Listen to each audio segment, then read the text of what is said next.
Vasquez, saying she was a lawyer who'd read Lance's articles. She said she believed I might have a case for defamation and intentional infliction of emotional distress against the Pierce family.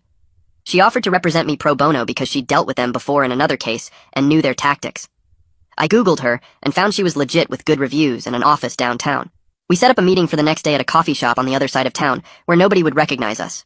She showed up wearing a business suit and shook my hand firmly before pulling out a legal pad.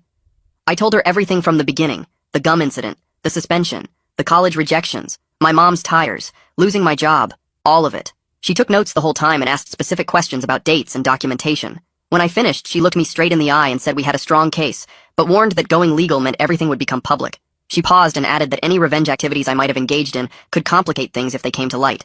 I nodded and tried to keep my face neutral, even though my mind was racing about the spray paint. We agreed to move forward, and she said she'd start preparing the paperwork immediately. 2 days later, I was home alone, when I heard a car pull into our driveway. I looked out the window and saw Mrs. Pierce's daughter getting out of her BMW and marching toward our front door. I grabbed my phone and started recording before she even knocked. She pounded on the door, yelling that she knew I was home and we needed to talk right now.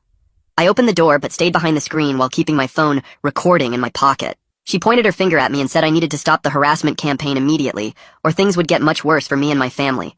Her face was red, and she kept stepping closer to the door like she might try to come inside. I asked her to leave, but she kept going, saying her mom almost died because of me, and I was lucky they hadn't pressed criminal charges yet.